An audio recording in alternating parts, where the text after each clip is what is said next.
Alright, guys, we're gonna keep it simple. It's my birthday weekend, man. I feel like going on an uploading marathon. In return for my efforts, please share my content, hit the like button, all that stuff. Please just help me pump out the likes, make me help my channel grow, all that good stuff. Anyways, I want to move on with this swordsman tournament. So to do that, we got to go through our next matchup with this Snake Eyes from G.I. Joe versus Ra's al Ghul from DC Comics. First character I will review is Snake Eyes. By the way, if you don't remember, this is stats equalized and no superpowers. It's just straight up swordsmanship, dueling martial arts only. That's it. I also just made a playlist for the tournament, so if you need to catch up on that, leave this video, catch up on the playlist, and then come back to this. But anyways, let's get into it. Now, according to data books, Snake Eyes, prior to training, was a well-respected ninja from one of the most distinguished clans, ninja clans in the world, that also produced the likes of Storm Shadow. Snake Eyes then learned 12 fighting systems and mastered them, including the likes of karate and jujitsu. And it is also said that he has complete mastery of all weapons. Now, a lot of people get overwhelmed when a fictional verse says, like, oh, he mastered 50 martial arts. Numbers don't really matter. What more so matters is their actual fighting style. Like, you can master a bunch of combat forms, but only use a couple of them. So it really depends on your application of these styles. Now, as a duelist, we can see Snake Eyes uses flash step like techniques. This includes finishing his brutal one-shot slashes with a backhanded grip, making him a not as common duelist given that the backhanded grip is not typically used by duelists and great swordsmen. Snake Eyes is a character that can not only blitz, but he has shown that he can easily handle blitzes. This includes blitzes from top tier fighters, including Storm Shadow. He was able to outduel and react to a blitz from Storm Shadow and his homies and survive and get away, which is extremely impressive and shows insane reflexes. It is explained that Snake Eyes can use a warrior sense, which essentially means he is so skilled and physically dominant that he can fight even when one sense is compromised. He also shows a tendency to mix in martial arts with his sword clashes. So not only do you have to handle his exquisite skill with the blade, you have to handle the fact that if you get in close quarters with him, he's going to use his martial arts and stuff like shoulder bumps to throw you off balance.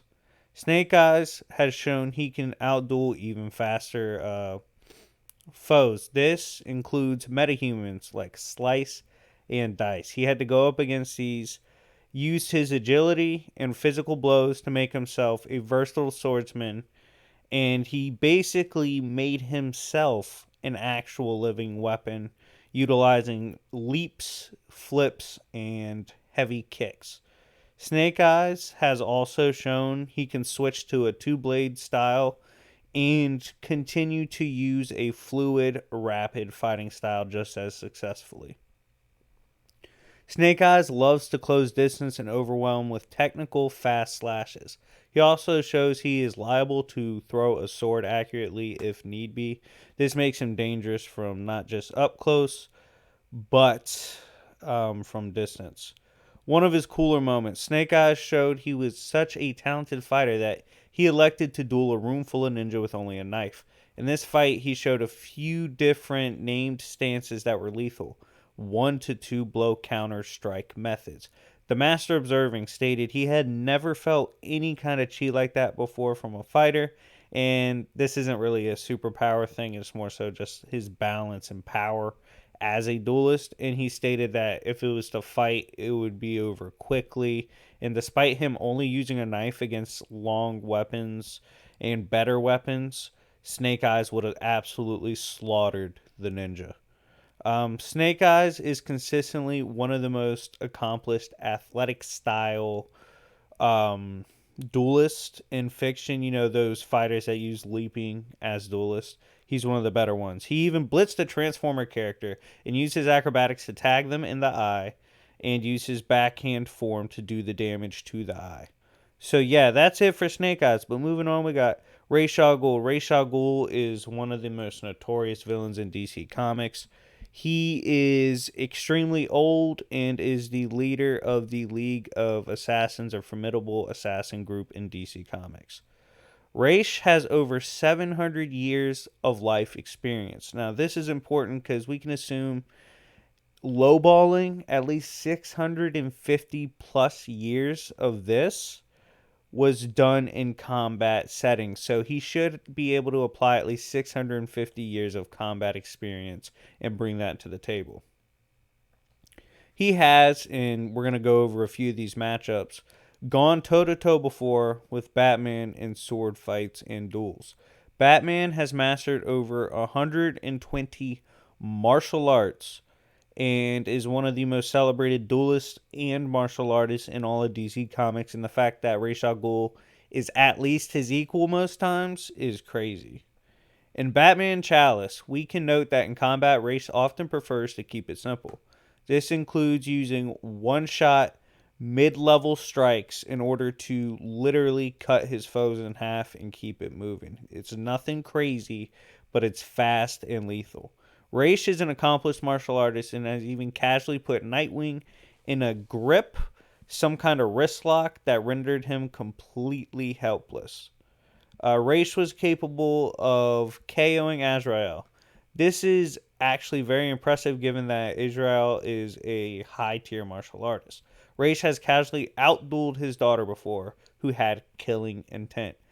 Talia al Ghul does scale to some of the higher tier assassins in the DC verse and has helped train the likes of her son, Damian Wayne.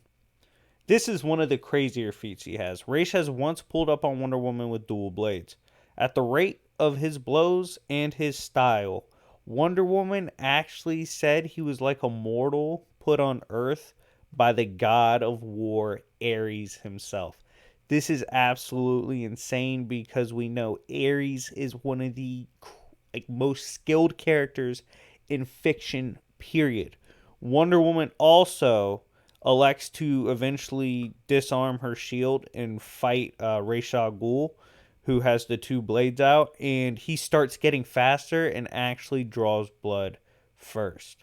Ra's was capable of one-shotting foes with accurate sword throws.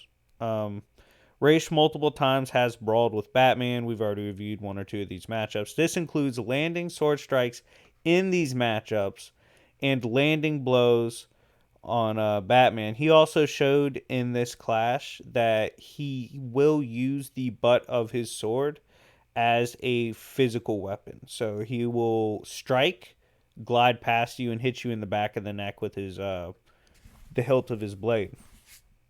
He even managed to push back at one point and completely slash Batman across the chest in a duel. He once fought Bane in a duel and he absolutely manhandled and thrashed him. There was really nothing Bane could do, and he literally got bullied. And during this fight, Ra's basically equated the W to how much experience he has over his lifetime, and the fact that he's fought so many fights, won so many wars, done so many historical things. And he said, if you're not a god tier fighter, he's going to find a weakness, exploit it, and defeat you in the duel. Finally, he wasn't too pressed by a sword fight with Katana, and Katana is one of the most renowned sword fighting characters in DC Comics. So, if Snake Eyes, Ra's al Ghul were to clash, stats equalized, swords only, and their martial arts skill only, who would win? Now, Snake Eyes, he's the more agile fighter. Ra's al Ghul, way better power duelist. When it comes to that, I think both initially in the beginning would land some cuts on each other. I don't think Snake Eyes is used to a character who can handle his blitzing style. Ra's would be able to take it. He might get hit, but he can take it and dish it right back. At this point, it's gonna come down to the wear and tear put on Snake Eyes by Ra's al Ghul. As fights progress, Ra's is notorious for getting faster, even being able to tag faster characters than himself, like Wonder Woman. He would unleash a power blow based fury of strikes. Snake Eyes would deflect some, try to sneak hits in, wouldn't be able to get him, and eventually he would get, basically stalked down and defeated by Ra's al Ghul, who at that time would be talking about how he's winning because of all the stuff he's accomplished in history. And with one last slash, he would end Snake Eyes' life. Ra's al Ghul, the notorious assassin from DC Comics, moves on to the next round with a few cuts on him in the Swordsman tournament. Anyways, guys, thank you for watching. Let me know what you think. If you disagree, let me know why in the comment section. If you agree, let me know. If you want to see this tournament progress, hit the like button and let me know in the comment section. Anyways, thank you guys for watching. It's been your favorite villain, and I will see y'all later. Peace.